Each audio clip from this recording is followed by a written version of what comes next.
हाँ जी students, last lecture ਦੇ ਵਿੱਚ ਆਪਾਂ पढ़िया ਸੀਗਾ इंडस्ट्री बारे, इंडस्ट्री ਦੇ टाइप्स। ਜਿਹੜਾ ਅੱਜ ਆਪਾਂ टॉपिक स्टार्ट करना होएगा कमर्स। फस्ट ऑफ ऑल ਆਪਾਂ कमर्स ਦਾ मीनिंग देखते हैं। Commerce refers to all those activities which are concerned with the transfer of goods and services from the place of their origin to the place of their consumption।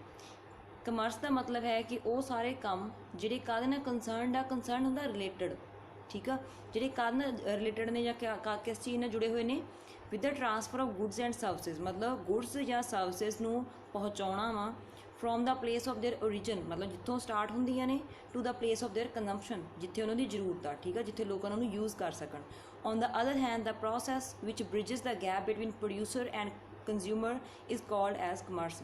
इनू other words they which आप ये भी कह सकते हैं कि एक वो प्रोसैस आ, वो विधि आ जिहड़ा कि एक प्रोड्यूसर ते कंज्यूमर दे विचकार दा जिहड़ा गैप आ उहनूं खत्म कर दी है, ठीक है।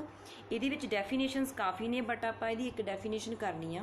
फस्ट देख लो, commercial occupations deal with buying and selling of goods, the exchange of commodities and distribution of finished products. So commerce की आ, कमर्स का मतलब है कि वो कमर्शियल ऑक्यूपेशंस वो काम ये आ जाते हैं जिहदे कुछ बाय करना, कुछ सैल करना, या एक्सचेंज होना, लैन देन होना कमोडिटीज़ का, या फिर डिस्ट्रीब्यूशन होनी आ फिनिश्ड प्रोडक्ट्स की, ठीक है। असीं उहनूं की बोलते हैं, कमर्स बोलते हैं। इस तो बाद ये नैक्सट जो टॉपिक अज आप डिस्कस करना वो है trade and commerce. Trade term किनू कहते हैं तो कमर्स किनू कहते हैं, ठीक है। सब तो पहला कमर्स का आप मीनिंग तो डेफिनेशन कर चुके हैं। हुण आप ट्रेड बारे पढ़ांगे। The term trade and commerce are interrelated but should not be taken as one. दोनों टर्म्स एक दूजे नाल जुड़ियां हुई ने, ठीक है, बट ये मतलब एक नहीं होंदा, मतलब इसका मीनिंग सेम नहीं है। Trade deals only with buying and selling of goods whereas commerce has a wider scope. जिहड़ा ट्रेड है जिन्होंने कि आप पंजाबी च व्यापार कह दिंदे आ, ये सिर्फ गुड्स नूं बाय ते सैल करन दे नाल ही डील करदा, जबकि जिहड़ी कमर्स आ उहदा काफ़ी ज़्यादा वाइडर स्कोप है, which includes trade and aids to trade. Trade मतलब कमर्स दे विच व्यापार भी आ जांदा, प्लस नाल एड्स का मतलब हुंदा हैल्प। ट्रेड की हैल्प दे लई किहड़े होर नाल एक्टिविटीज़ ने वो भी इहदे विच आउंदियां कमर्स दे विच।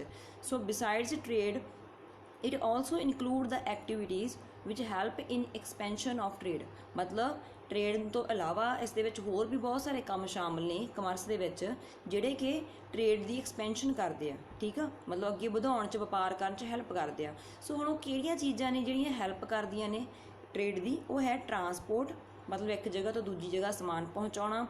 सैकेंड हैगा वेयर हाउसिंग, मतलब वो बिल्डिंग जिथे रॉ मटीरीयल नूं या फिनिश्ड प्रोडक्ट्स नूं या आपां कहने सैमी फिनिश्ड प्रोडक्ट्स नूं संभाल के रखिया जांदा। नैक्सट है बैंकिंग, बैंक्स तो लोन वगैरह मिलता। इंश्योरेंस कंपनीज़, इंश्योरेंस के नाल की असीं आपदा रिस्क कवर कर सकते हैं। एडवरटाइजमेंट, एडवरटाइजमेंट की हैल्प के नाल सानूं नॉलेज मिलती है प्रोडक्ट की कि आह प्रोडक्ट मार्केट दे विच अवेलेबल है। And salesmanship are various aids to trade. Salesmanship दे विच आ जांदा कि असीं किसी शॉप ते जाने तो सानूं जिहड़ा पर्सन मुरे किसी प्रोडक्ट की डैमो दे के दिखाउंदा वा, ठीक है, तो उहदे नाल भी सानूं प्रोडक्ट बारे इन्फॉर्मेशन मिलती है, जां फिर वो कस्टमर्स नूं कन्विंस करने की कोशिश करदा, ठीक है। Without the help of such agencies it is not possible to transfer goods and services from the place of their origin to place of their consumption. जो आप पिछे पढ़िया बैंकिंग, इंश्योरेंस, वेयर हाउसिंग, कहते इन्हां एजेंसी तो बिना असीं कदे भी जिहड़ियां चीज़ां आपदे ओरिजिन तो उन्हां दी कंजम्पशन तक नहीं पहुँचा सकते, पॉसीबल ही नहीं है। So the services of such agencies are necessary for the growth of commerce. So commerce की ग्रोथ के लिए जिहड़ियां वो एजेंसीज ने वो बहुत जरूरी ने। हुण नैक्सट है नेचर। कमर्स की नेचर की आ। Commerce is consider to be the part of the business activity which is concern with the exchange of goods and services. Commerce business activity का एक हिस्सा वा, ठीक है, जिहड़ा काहदे नाल डील करदा, गुड्स एंड सर्विसेज की एक्सचेंज लैण देण नाल रिलेटेड आ, ठीक है। Some persons feel that commerce and business are one and the same thing. कुछ लोगों के अकॉर्डिंग कमर्स ते बिजनेस का सेम ही मीनिंग आ, भी इक्को ही चीज़ होंदी है। But the nature of commerce can be clearly understood with the help of following features. But आप इहदी की करांगे हुण दित्तियां होईयां फीचर्स दे नाल आपां इहदी नेचर नूं समझण दी कोशिश करांगे। फस्ट देखो आप बिजनेस के ऑबजैक्टिव भी पढ़े सीगे, उहदे नाल कुछ मिलते जुलते ही आप कह सकते हैं नेचर आ जिहड़ी वो हैगी आ किहदी, कमर्स की। फस्ट हैगा exchange of goods and services. Commerce is concerned with exchange of goods and services for profit. Commerce ਦੇ ਵਿੱਚ ਗੁੱਡਸ ਦਾ ਜਾਂ ਸਰਵਿਸਿਜ਼ ਦਾ ਐਕਸਚੇਂਜ ਕੀਤਾ ਜਾਂਦਾ, ਲੈਣ ਦੇਣ ਕੀਤਾ ਜਾਂਦਾ, ਕਾਹਦੇ ਲਈ? ਤਾਂ ਕਿ ਪ੍ਰੋਫਿਟ ਅਰਨ ਕੀਤਾ ਜਾ ਸਕੇ। The purchase of goods with the motive of selling them again is called commerce. ਅਸੀਂ ਗੁੱਡਸ ਨੂੰ ਬਣੀਆਂ ਬਣਾਈਆਂ ਨੂੰ ਖਰੀਦ ਲਿਆ, ਅੱਗੇ ਇਹਨਾਂ ਨੂੰ ਕਿਸੇ ਨੂੰ ਸੈੱਲ ਕਰਤਾ, ਥੋੜ੍ਹਾ ਜਿਹਾ ਪ੍ਰੋਫਿਟ ਅਰਨ ਕਰ ਲਿਆ ਵਿੱਚੋਂ, ਤਾਂ ਅਸੀਂ ਇਹਨੂੰ ਕੀ ਕਹਾਂਗੇ? ਕਮਰਸ। ਸੈਕਿੰਡ ਪੁਆਇੰਟ ਹੈ economic activities. Commerce deals with economic activities which are generally undertaken to earn profit. Economic activity ਦਾ ਵੈਸੇ ਮੀਨਿੰਗ ਲਿਟਰਲੀ ਇਹ ਹੁੰਦਾ ਕਿ ਉਹ ਕੰਮ ਜਿਹਦੇ ਵਿੱਚ ਕਿਤੇ ਨਾ ਕਿਤੇ ਮਨੀ ਇਨਵੋਲਵ ਹੋਵੇ। ਸੋ ਕਮਰਸ ਦੇ ਵਿੱਚ ਜੋ ਵੀ ਅਸੀਂ ਐਕਟੀਵਿਟੀਜ਼ ਕਰ ਰਹੇ ਹਾਂ, ਜਿਵੇਂ ਵੇਅਰ ਹਾਊਸਿੰਗ ਹੋ ਗਿਆ, ਬੈਂਕਿੰਗ, ਸਾਰਾ ਕੁਛ, ਉਹ ਸਾਰੀਆਂ ਚੀਜ਼ਾਂ ਦੇ ਵਿੱਚ ਮੇਨ ਕੀ ਹੈ? ਸਾਡਾ ਮੇਨ ਮੋਟਿਵ ਕੀ ਆ? ਅਸੀਂ ਪ੍ਰੋਫਿਟ ਅਰਨ ਕਰਨਾ, ਕਿਤੇ ਨਾ ਕਿਤੇ ਸਾਡਾ ਅੱਗੇ ਜਾ ਕੇ ਪ੍ਰੋਫਿਟ ਦੇ ਨਾਲ ਉਹਦਾ ਰਿਲੇਸ਼ਨ ਹੈ। ਠੀਕ ਆ। ਅੱਗੇ ਹੈ ਰੈਗੂਲਰਿਟੀ ਆਫ ਟ੍ਰਾਂਜੈਕਸ਼ਨਸ, ਮਤਲਬ ਜੋ ਵੀ ਅਸੀਂ ਲੈਣ ਦੇਣ ਕਰ ਰਹੇ ਹਾਂ, ਟ੍ਰਾਂਜੈਕਸ਼ਨ ਹੋ ਰਹੀਆਂ, ਉਹ ਰੈਗੂਲਰ ਬੇਸਿਸ 'ਤੇ ਹੋਣ। ਇਹ ਨਹੀਂ ਵੀ ਕਦੇ ਕਦੇ ਕੋਈ ਐਕਟੀਵਿਟੀ ਕਰ ਲਈ ਜਾਂ ਕਦੇ ਕਦੇ ਕੋਈ ਪ੍ਰੋਡਕਟ ਵੇਚਤਾ, ਉਹ ਸਾਡਾ ਬਿਜ਼ਨਸ ਆ ਜਾਂ ਉਹ ਕਮਰਸ ਦੇ ਵਿੱਚ ਆਊਗਾ। ਠੀਕ ਆ। So commerce includes those activities which have regularity and continuity. An isolated transaction can not be called as a trade or commerce. Isolated transaction ਦੀ ਐਗਜ਼ਾਮਪਲ ਮੈਂ ਫਸਟ ਜਦੋਂ ਤੁਹਾਨੂੰ ਬਿਜ਼ਨਸ ਦੀ ਨੇਚਰ ਸਮਝਾਈ ਸੀ ਉਹਦੇ ਵਿੱਚ ਵੀ ਦੱਸੀ ਸੀ ਵੀ ਸਪੋਜ਼ ਕਰ ਲਓ ਤੁਹਾਡੇ ਕੋਲ ਇੱਕ ਬਾਈਕ ਆ, ਤੁਸੀਂ ਉਹਨੂੰ ਵੇਚ ਕੇ ਉਹਦੇ ਵਿੱਚ ਹੋਰ ਪੈਸੇ ਪਾ ਕੇ ਇੱਕ ਨਿਊ ਵਨ ਲੈ ਲਈ ਆ ਜਸਟ ਫॉर ਪਰਸਨਲ ਯੂਜ਼, ਆਪਦੀ ਵਰਤੋਂ ਲਈ, ਤਾਂ ਉਹ ਇੱਕ ਆਈਸੋਲੇਟਡ ਟ੍ਰਾਂਜੈਕਸ਼ਨ ਆ, ਉਹ ਕੋਈ ਬਿਜ਼ਨਸ ਜਾਂ ਉਹ ਕਮਰਸ ਦੇ ਵਿੱਚ ਨਹੀਂ ਆਉਂਦਾ। ਠੀਕ ਆ। ਸੋ ਅਸੀਂ ਕੀ ਦੱਸਣਾ ਕਿ ਰੈਗੂਲਰਿਟੀ ਮਤਲਬ ਰੈਗੂਲਰ ਬੇਸਿਸ 'ਤੇ ਪ੍ਰੋਡਕਟ ਵੇਚੇ ਜਾਂਦੇ ਹੋਣ, ਖਰੀਦੇ ਜਾਂਦੇ ਹੋਣ, ਤਾਂ ਉਹਨੂੰ ਹੀ ਅਸੀਂ ਕੀ ਬੋਲ ਸਕਦੇ ਹਾਂ? ਕਮਰਸ ਬੋਲ ਸਕਦੇ ਹਾਂ। ਫੋਰਥ ਪੁਆਇੰਟ ਹੈ ਅਰਨਿੰਗ ਮੋਟਿਵ।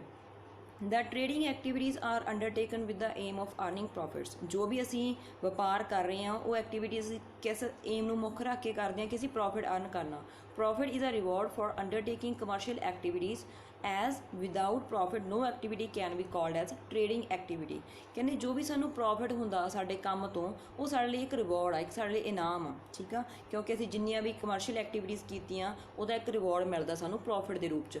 ਬਟ ਜੇ ਸਾਡਾ ਕੋਈ ਵੀ ਇੱਦਾਂ ਦੀ ਐਕਟੀਵਿਟੀ ਹੈ ਜਿਸ 'ਚ ਪ੍ਰੋਫਿਟ ਨਹੀਂ ਮਿਲ ਰਿਹਾ, ਤਾਂ ਉਹ ਸਾਡੀ ਟ੍ਰੇਡਿੰਗ ਐਕਟੀਵਿਟੀ ਨਹੀਂ ਹੈ। ਲਾਸਟ ਪੁਆਇੰਟ ਦੇਖੋ ਇਹਦਾ, ਕ੍ਰੀਏਸ਼ਨ ਆਫ ਯੂਟਿਲਿਟੀ। ਕ੍ਰੀਏਸ਼ਨ ਹੁੰਦਾ ਬਣਾਉਣਾ। ਠੀਕ ਆ। ਯੂਟਿਲਿਟੀ ਮਤਲਬ ਯੂਜ਼ ਕਰਨ ਦੇ ਯੋਗ ਬਣਨਾ ਕਿਸੇ ਚੀਜ਼ ਦਾ। Creation of place and time utility is an important aspect of commerce.